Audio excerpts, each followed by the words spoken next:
Everybody wants to be happy, right?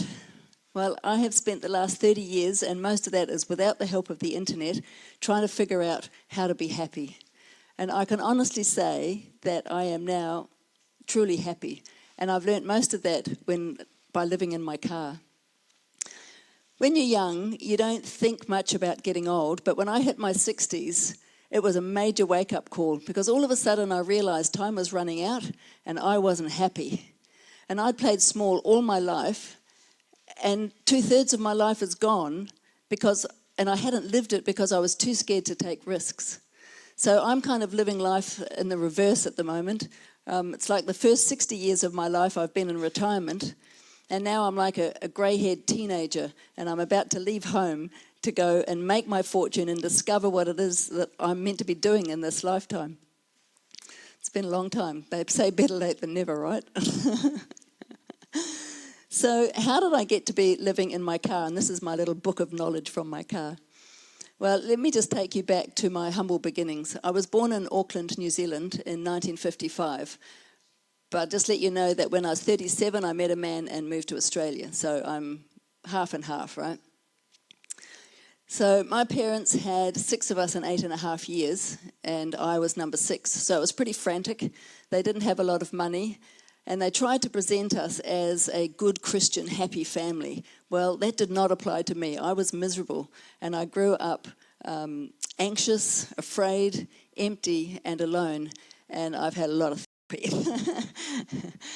So girls from my era, we were groomed to be housewives and mothers. I didn't have a lot of say in my life. I just basically had to do as I was told, even when it came to choosing a job when I left school. And of the options that I was given of being a secretary, nursing, or teaching, I chose teaching. So I got married at 20, pretty much to get away from home, taught for a little while, had 3 kids, and then spent the next 40 years of my life living the same kind of happy families that I grew up in. And now it's October 2015. And I'm standing in the bathroom of my Gold Coast home in Australia, looking at myself in the mirror, and I'm kind of eyeballing myself, because it's like the day I got real, you know? And I'm looking there, and I just thought, I can't do this anymore. I cannot go on living my life as a lie. I'm going to do whatever it takes to be the best I can be. So I went to my husband and I shared what had just happened, and I was a little bit surprised because he decided that he would actually do the same thing. So that was pretty cool, really. We'd been together 23 years and there was like 0 love left in our life. So it was like, yeah, we've got a chance. So it was like, okay, let's go into action. What are we going to do about this? So we thought, well, let's start off and we'll put our house on the market and see what happens. It sold in 5 days. Talk about, it's like, yeah, I'm moving. So then we renewed our marriage vows so that we could start again from scratch. We got a new chiropractor. He owned a chiropractic clinic, so we hired a chiropractor to come in, and we were going to go on a 4-month kind of honeymoon-inspired holiday to Europe, because his father was from Italy and mine was from England, and neither of us had ever travelled and certainly hadn't been up to the Northern Hemisphere. We were going to get rid of most of our stuff and put the rest in storage, and then when we came back from Europe, we were going to buy a 4-wheel drive and a caravan and go chiropracting around Australia. And it was like, yay, I finally thought we're going to do something exciting and have some fun. I was so excited. Well, wrong. A month after we renewed our marriage vows, he called it off. It was finished.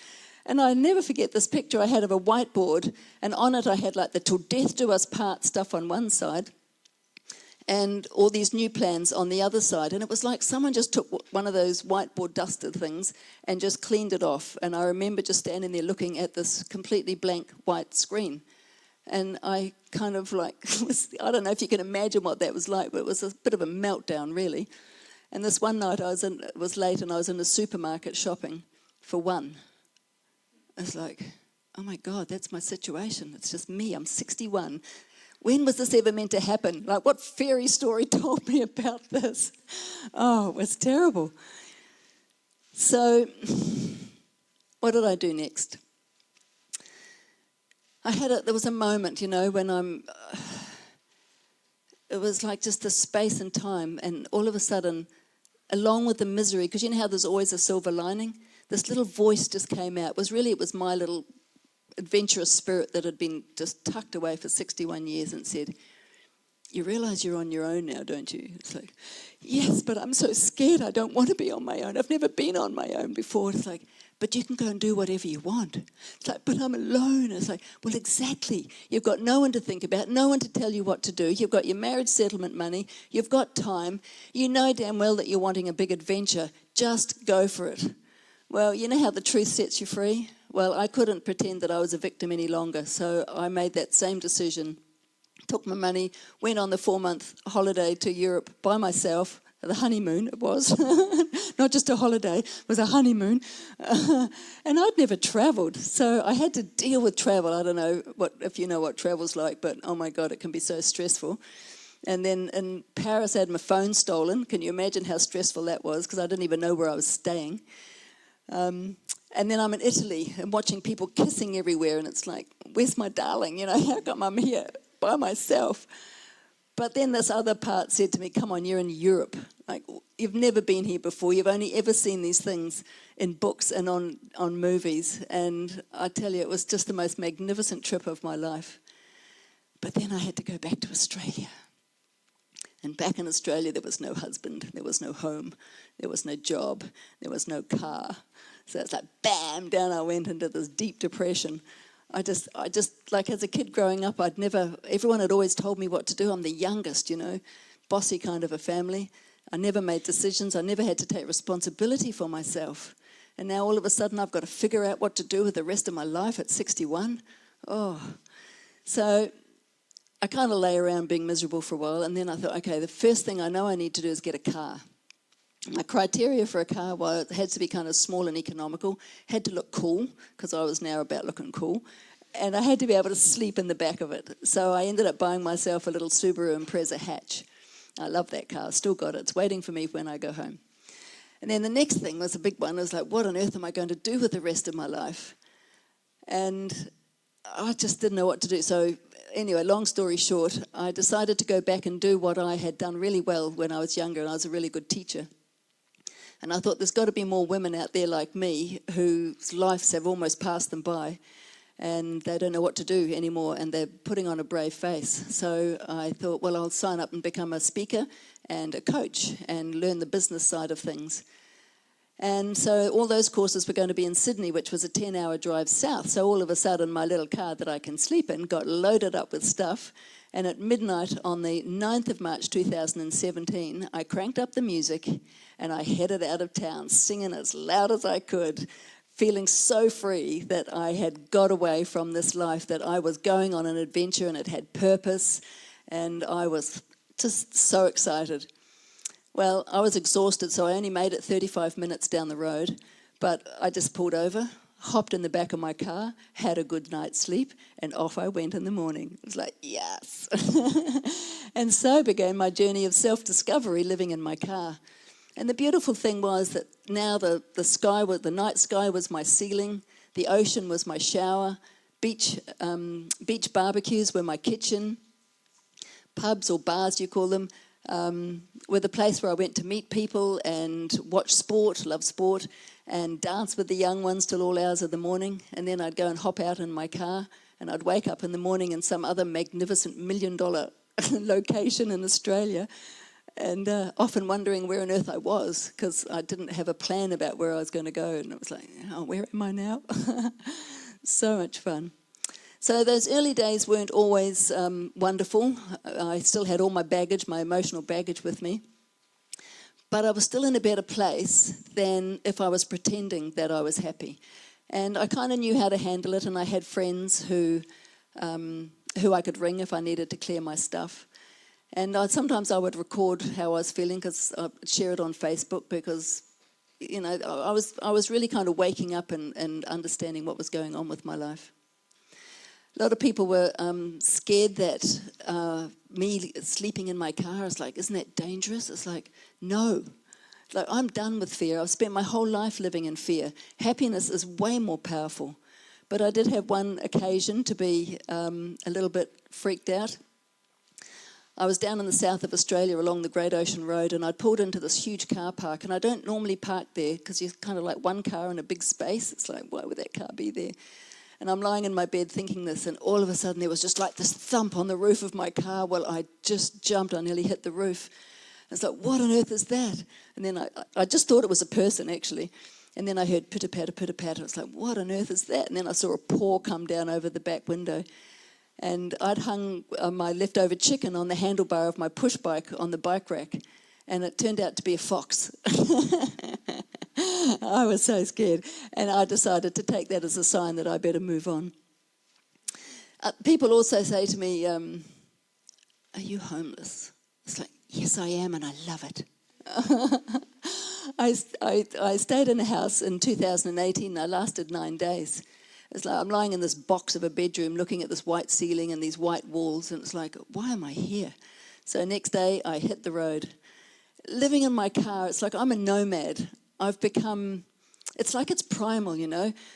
I've got to have my wits about me. Every day I'm making decisions. It's a really tiny space, and I've got to be incredibly organised. And that was never one of my strong points. And for the first few months, I just drove myself crazy until I created a mud map. And now everything has an exact place. And I can understand why I used to drive my mother crazy. And just the things that I have to deal with. Like, Australia's really hot. So I've got food in my car, and I've got a little fridge in my car. And at night time, it's really hard to sleep in a confined space. So when I put my windows down, it's like, in come the mozzies. If I go down too far, a hand might come in. So all these things I'm thinking about. So I've got curtains now for my to cover up the windows. And I've got to charge my computers. I've got to know where toilets are, where I'm going to cook my food, where I can get Wi-Fi, because I just drain it out of my phone. And then I have Siri as my navigating companion. And Siri does not like Sydney. And all my courses were in Sydney. It's been very funny. So, you know, the main thing that I needed to learn about life. I'd grown up in this closeted life, straight from home to marriage, where I handed over really authority to my husbands. And when I was a teacher, the same thing. So I had to learn about, who am I? What am I good at? What do I love? What are my wildest dreams? If I'm going to go and live them, it's like I've got to find out what they are.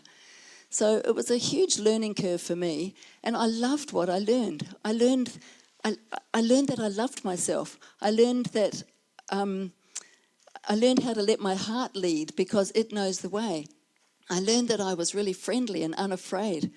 I learned that I trusted my intuition. And when I made that decision to be the best I can be, it was like, I don't know what happened, but it was like this path or this story got laid out for me. And as I learned to tune in and notice that these signs were happening everywhere, and it would lead me like over here, and it was like, oh my God, this is amazing. And then something else would happen, and it would lead me over here, and it was like, oh my God, this is just incredible. And this has been happening the whole time. And I realised that I am just being totally guided about where I go. And these signs are incredible. I've got to tell you this funny story. The day I signed up to do this TED talk, I was freaking out. Like, this is a big step for someone my age who's been playing small their whole life. And I got off the phone and I thought, I'd got to go to the pub and charge my computers and plug my fridge in and just like relax. And when I got in there, I went up to the bar to ask them if that was okay that I did that. And right there in front of me on tap was TED beer. I have never seen TED beer before or since. I didn't even know there was such a thing as TED beer.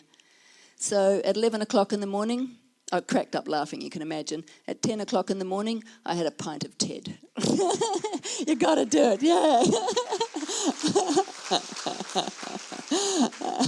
Not a great drinker, but that was a good one. Anyway, the next day I'm just standing out on the street and this old lady pulls up and she has to go into a shop, and she said to me, can you just mind my dog while I go into the shop? And I said, sure, what's his name? I kid you not, his name was Ted. What are the chances? And then about a week later I'm in a hostel and I'm chatting with the girl in my room and we're having a good old yarn, and I'm telling her about my ventures, and she says, oh my God, you should do a TED talk. Okay. Who'd have thought?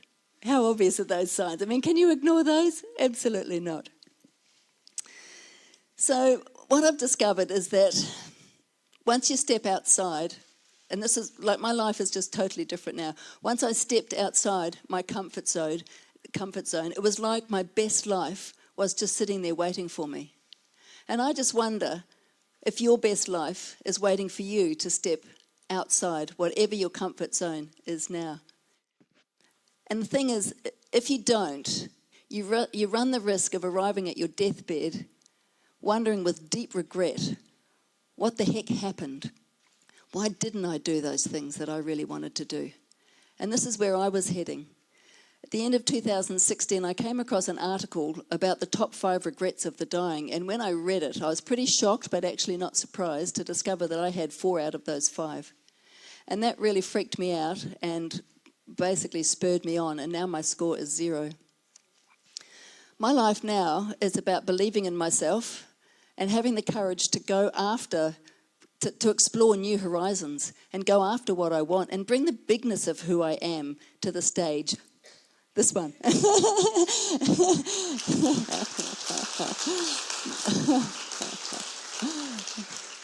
It's like at some point you've got to be seen and heard, and I never had a voice and I was just invisible. So it's a pretty freaky thing to do, but that secret part of me that's an adventurer is just loving the whole experience. So my question to you is like, oh, hang on, I just got to tell you about Jim Rohn. I don't know if any of you have heard of him, but I heard him once, and he was talking about it was about becoming a millionaire. And he said, I'll do it on my best Jim Rohn accent, it's not about the money. It's about who you have to become. My life changed hugely, and what I've become is so different than who I was. So what if you stood in front of the mirror one day and looked at yourself and said, I'm going to do whatever it takes to be the best I can be? Who might you become, and how might your life be different? Thank you for listening.